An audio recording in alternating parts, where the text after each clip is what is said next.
Hello बच्चों, चलिए देखते हैं क्लास 10 कोऑर्डिनेट ज्योमेट्री चैप्टर 7 का इंट्रोडक्शन पार्ट इस वीडियो में करेंगे। सबसे पहला जो पॉइंट आता है हमारा वो आता है कोऑर्डिनेट। अब कोऑर्डिनेट का मीनिंग आपको अच्छे से क्लियर होना चाहिए। आपने ग्राफ पेपर तो देखा होगा, इस टाइप से हमारा ग्राफ पेपर होता है। उसके ऊपर हम क्या करते हैं, एक हॉरिजॉन्टल लाइन ड्रॉ करते हैं जिसको हम एक्स एक्सिस से रिप्रेजेंट करते हैं। ऐसे ही एक वर्टिकल लाइन ड्रॉ की जाती है जिसको हम वाई एक्सिस से रिप्रेजेंट करते हैं। और जहां पे भी ये दोनों एक्सिस एक्स और वाई एक्सिस कट करते हैं वो हमारा क्या होता है, ओरिजिन पॉइंट, और जिसके कोऑर्डिनेट्स क्या होते हैं 0,0। अब कोऑर्डिनेट का एग्जैक्ट मीनिंग क्या है, किसी भी पॉइंट को एलोकेट करने के लिए या फिर डिनोट करने के लिए जिनकी भी हेल्प ली जाती है वही क्या होते हैं, हमारे कोऑर्डिनेट्स होते हैं। अब मान लो आपने यहां पे एक पॉइंट ड्रॉ कर दिया, इस पॉइंट की पोजीशन आपको बतानी है, तो इसकी पोजीशन कौन डिफाइन करेगा, कोऑर्डिनेट्स। अब वो कैसे लिखे जाते हैं, सबसे पहले हम क्या लेते हैं, अपनी एक्स एक्सिस और वाई एक्सिस के ऊपर स्केलिंग लेते हैं बच्चों। तो यहां पे क्या लिया जाता है, पहले 1 ले लिया, फिर 2, फिर 3, फिर 4, फिर 5। 1 1 की स्केलिंग ले ली हमने, यहां पे 1, फिर 2, फिर 3, इस तरीके से।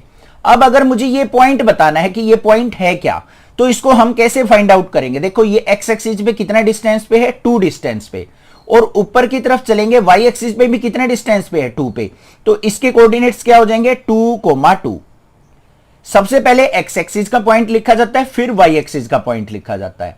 ऐसे ही मान लो हमने कोई और पॉइंट ले लिया, ये पॉइंट ले लिया हमने, अब इसको एलोकेट करना है तो कैसे करेंगे, एक्स एक्सिस पे देखो कितना है 5, और y की तरफ कितना गए हम 1, ये सामने से देखेंगे तो ये पॉइंट क्या हो गया 5,1। ठीक है, तो ये होते हैं हमारे कोऑर्डिनेट्स। किसी भी ग्राफ के ऊपर किसी पॉइंट की पोजीशन को डिनोट करना क्या कहलाता है, कोऑर्डिनेट कहलाता है। अब ये पॉइंट्स हमारे डिनोट कर लिए, कोई और भी पॉइंट हो सकता है, तो कोई भी पॉइंट होगा P पॉइंट, उसको हम x, y से डिनोट करेंगे कि वो x एक्सिस से कितने डिस्टेंस पे है और y एक्सिस से कितने डिस्टेंस पे है, तो वो क्या कहलाता है, हमारा कोऑर्डिनेट कहलाता है। बात आ गई समझ में। अब बात आती है डिस्टेंस फॉर्मूले की। अब डिस्टेंस फॉर्मूला होता क्या है, अगर हमें किसी भी दो पॉइंट्स के बीच का डिस्टेंस फाइंड आउट करना हो तो हम क्या यूज करते हैं, डिस्टेंस फॉर्मूला यूज करते हैं। और वो किस टाइप से यूज किया जाता है वो देखते हैं।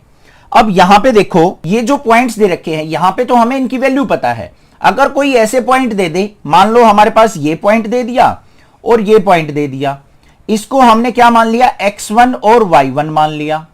इस पॉइंट्स को मान लिया हमने x2 और y2।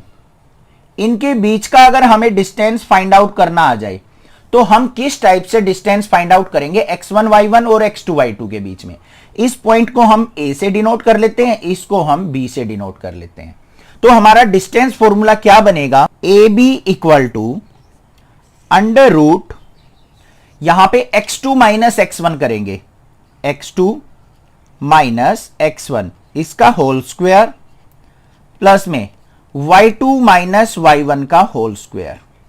एक तो ये फॉर्मूला यूज कर सकते हैं। अब दूसरा भी फॉर्मूला यूज कर सकते हैं, AB equal to under root x1 minus x2 इसका whole square, plus y1 minus y2 इसका होल स्क्वायर। मतलब x1 और x2 का हम डिफरेंस देखेंगे, y1 और y2 का डिफरेंस देखेंगे। तो सेम कोऑर्डिनेट्स का हम यहां पे डिफरेंस करके और उसका स्क्वायर करके रूट निकाल लेंगे, तो हमारे पास क्या आ जाएगा, डिस्टेंस बिटवीन 2 पॉइंट्स। तो हम किसी भी 2 पॉइंट्स का डिस्टेंस हम यहां पे फाइंड आउट कर सकते हैं। अब मान लो यहां पे हमारे पॉइंट थे, ए पॉइंट क्या है हमारा 2,2 और बी पॉइंट हमारा क्या है 5,1, ये मान लिए हमने। अब इनका डिस्टेंस फाइंड आउट करना हो तो ए बी इक्वल टू क्या हो जाएगा, अंडर रूट 5 माइनस 2 इसका होल स्क्वायर, प्लस 1 माइनस 2 इसका होल स्क्वायर। तो फाइनली हमारे पास वैल्यू क्या आ जाएगी, A B equal to under root 5 minus 2 क्या हो गया 3, 3 का स्क्वायर 9, प्लस 1 माइनस 2 क्या हो गया -1, -1 का स्क्वायर करेंगे +1। तो A B is equal to क्या आ गया मेरे पास, अंडर रूट 10। तो ये डिस्टेंस हो जाएगा मेरा 2,2 और 5,1 के बीच का। पता चल गया किस तरीके से हमें डिस्टेंस फॉर्मूले का यूज करना होता है। अब इससे नेक्स्ट टॉपिक देखते हैं क्या है। अब बात आती है हमारी एप्लीकेशंस ऑफ डिस्टेंस फॉर्मूला, कि डिस्टेंस फॉर्मूले की एप्लीकेशंस क्या क्या हैं, कहां कहां पे और किस टाइप से इसको यूज कर सकते हैं। सबसे पहले बात आती है हमारी कोलिनियरिटी की, मतलब कोलिनियर। अगर हमें 3 पॉइंट दे रखे हैं और हमसे पूछ ले कि ये पॉइंट्स कोलिनियर हैं या नहीं हैं, तो हम कैसे चेक करेंगे? सबसे पहले इसका मीनिंग समझो। मान लो हमारे पास क्या है, एक लाइन है, स्ट्रेट लाइन, इसके ऊपर पॉइंट है ए पॉइंट, एक बी पॉइंट और एक सी पॉइंट। इनके आपको कोऑर्डिनेट्स दे रखे हैं। मान लो ये है हमारे पास x1 y1, कोई भी वैल्यू हो सकती है। ये पॉइंट्स हैं x2 y2 और ये पॉइंट है हमारे x3 y3। अब हमें बताना है कि ए बी सी कोलिनियर है या नहीं है। तो हम कैसे देखेंगे? सबसे पहले देखो, यहां पे ए और सी के बीच में कौन सा पॉइंट है? बी। तो हम फाइंड आउट करेंगे ए और बी का डिस्टेंस। ये आ गया हमारे पास कोई। फिर हम चेक करेंगे बी और सी का डिस्टेंस, ये आ गया मेरे पास। और लास्ट में हमें फाइंड आउट करना है ए से लेके सी तक का टोटल डिस्टेंस, ए सी भी आ गया मेरे पास। अब कोलिनियरिटी कैसे चेक होगी? अगर मेरा A C equal to A B plus B C मिल जाता है, क्या मिल जाता है बच्चों? ए सी अगर मेरा A B plus B C मिल जाता है, तो मैं कह सकता हूं कि मेरे तीनों के तीनों पॉइंट क्या है, एक लाइन में एग्जिस्ट करते हैं। तो वो पॉइंट्स क्या हो जाएंगे? हमारे कोलिनियर हो जाएंगे। बात आ गई समझ में? देखो ध्यान से, अगर ए सी डिस्टेंस मेरा किसके इक्वल आ गया? A B plus B C के, तो मैं कह सकता हूं कि ये तीनों क्या है? कोलिनियर। अब इसको एक एग्जांपल से समझते हैं। ए पॉइंट मान लिया क्या है? दिल्ली।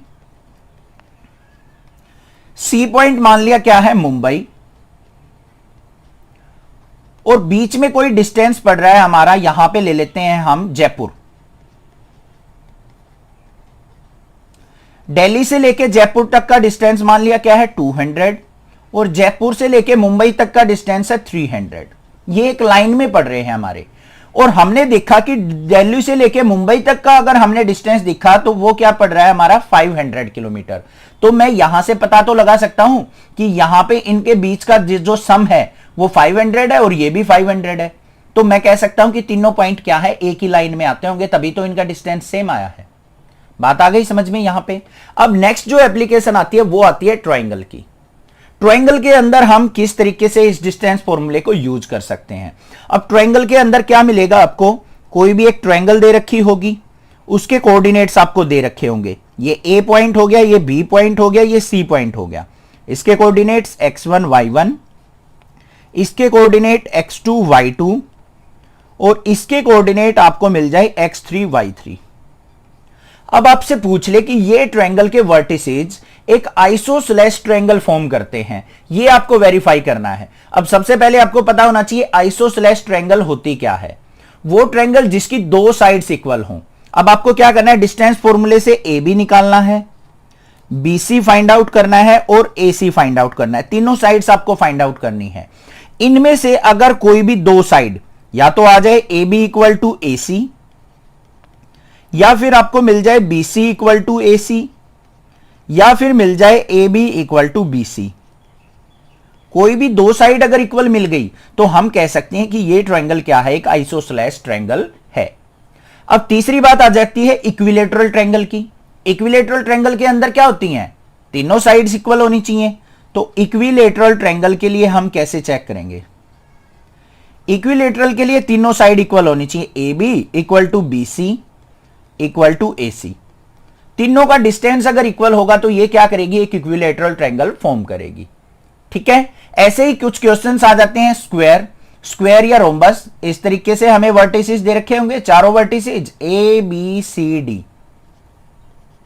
हमें क्या करना होगा? हमें चेक करना है कि ये क्वाड्रिलेटरल एक स्क्वायर फॉर्म करती है। अब स्क्वायर फॉर्म करने के लिए हमें क्या क्या चेक करना पड़ेगा? एक तो साइड चेक करनी पड़ेगी।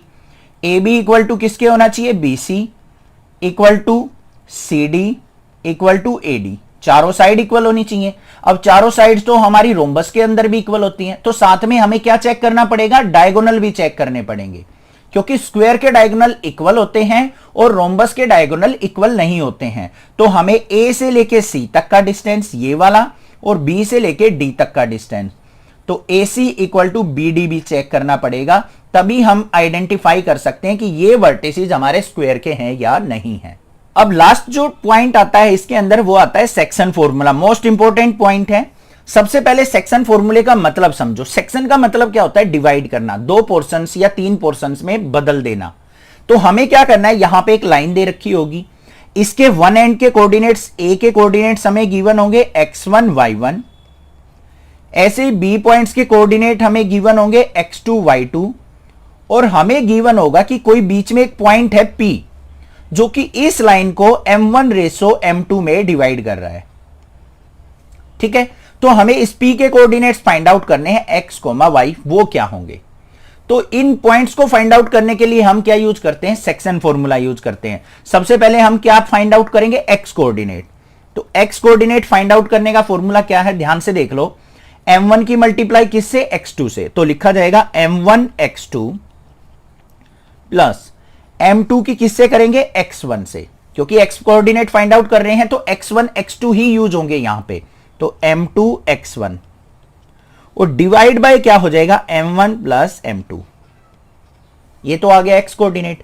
अब हमें y कोऑर्डिनेट फाइंड आउट करना है, तो हमारी m1 की मल्टीप्लाई किससे होगी? y2 से। तो m1 y2 फिर m2 की मल्टीप्लाई किससे होगी? y1 से, और divide by m1 plus m2। इस तरीके से हम x और y coordinates of point P हम फाइंड आउट कर सकते हैं। ये हो गया हमारा सेक्शन फॉर्मूला। अब सेक्शन फॉर्मूले के अंदर आपको एक और इंपॉर्टेंट चीज देखने को मिलेगी जहां पे बच्चे काफी कंफ्यूज रहते हैं। मान लो ये हमारे पास एक लाइन थी, यहां पे A पॉइंट्स हमें दे रखे हैं x1 y1, ये पॉइंट्स दे रखे हैं हमें x2 y2, और P पॉइंट्स भी हमें दे रखे हैं मान लो x, y।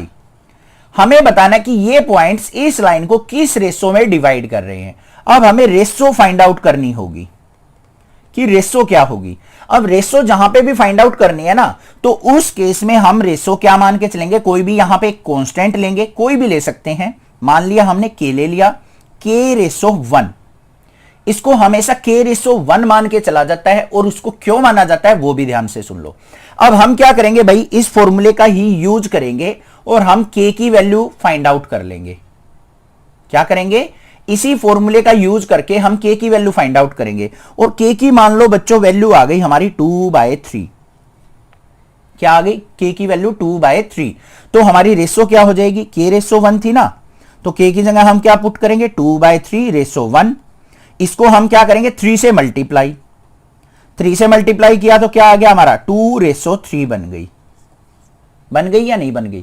कई बार बच्चे पूछते हैं सर आपने k/1 ही क्यों माना, यहां पे k कोई और कांस्टेंट क्यों नहीं माना? क्योंकि हमेशा जो रेशो में वैल्यू आएगी बच्चों एक ही कांस्टेंट की आएगी।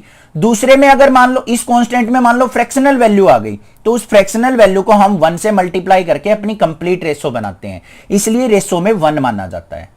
अगर यहां पे भी हम P मान ले कोई कांस्टेंट, तो हमें P की वैल्यू भी फाइंड आउट करनी पड़ेगी। यहां पे मान लो ये भी फ्रैक्शन में आ गई, ये भी फ्रैक्शन में, तो हमारी प्रॉपर रेशो नहीं आ पाती है। तो इसीलिए हम एक रेशो को 1 मानते हैं, दूसरी को हम K से रिप्रेजेंट करते हैं। चैनल को जरूर सब्सक्राइब कर लेना।